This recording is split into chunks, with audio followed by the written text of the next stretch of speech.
says that you will name him Jesus.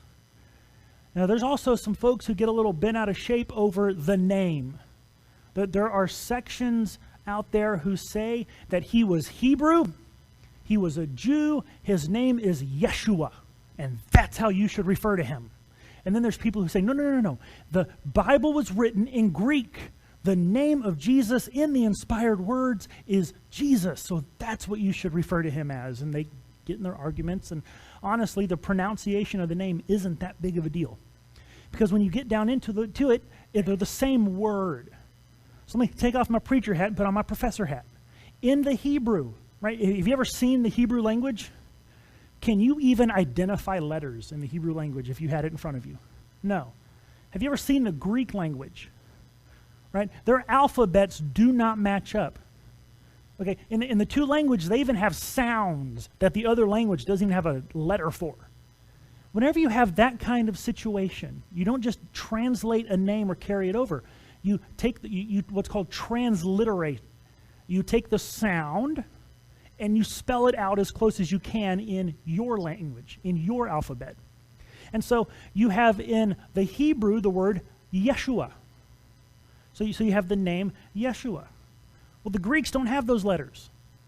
So what they do is they say, okay, so they spell it rather than Y-E-S-H-U-A, which is how we would spell it. It is I-E-S-O-U-S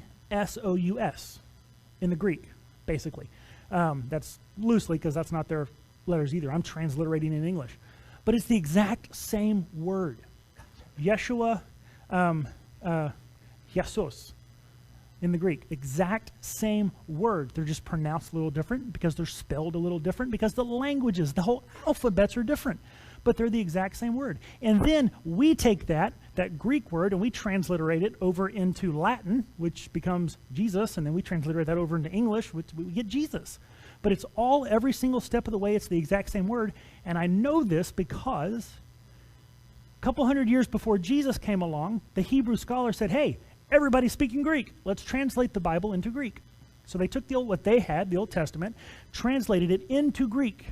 And if you go to the book of Joshua, which is the same name as Jesus, Yeshua, in the book of Joshua, in the Greek Old Testament, the word that you will see there for Joshua is Jesus.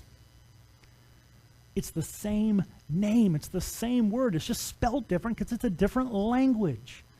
If you go to China, they're going to say it different. If you go to Mexico, they're going to say it different. If you go to India, they're going to say it different. But it's all the same name. It doesn't matter just exactly how the sounds form or how the letters look. You're referring to the same person.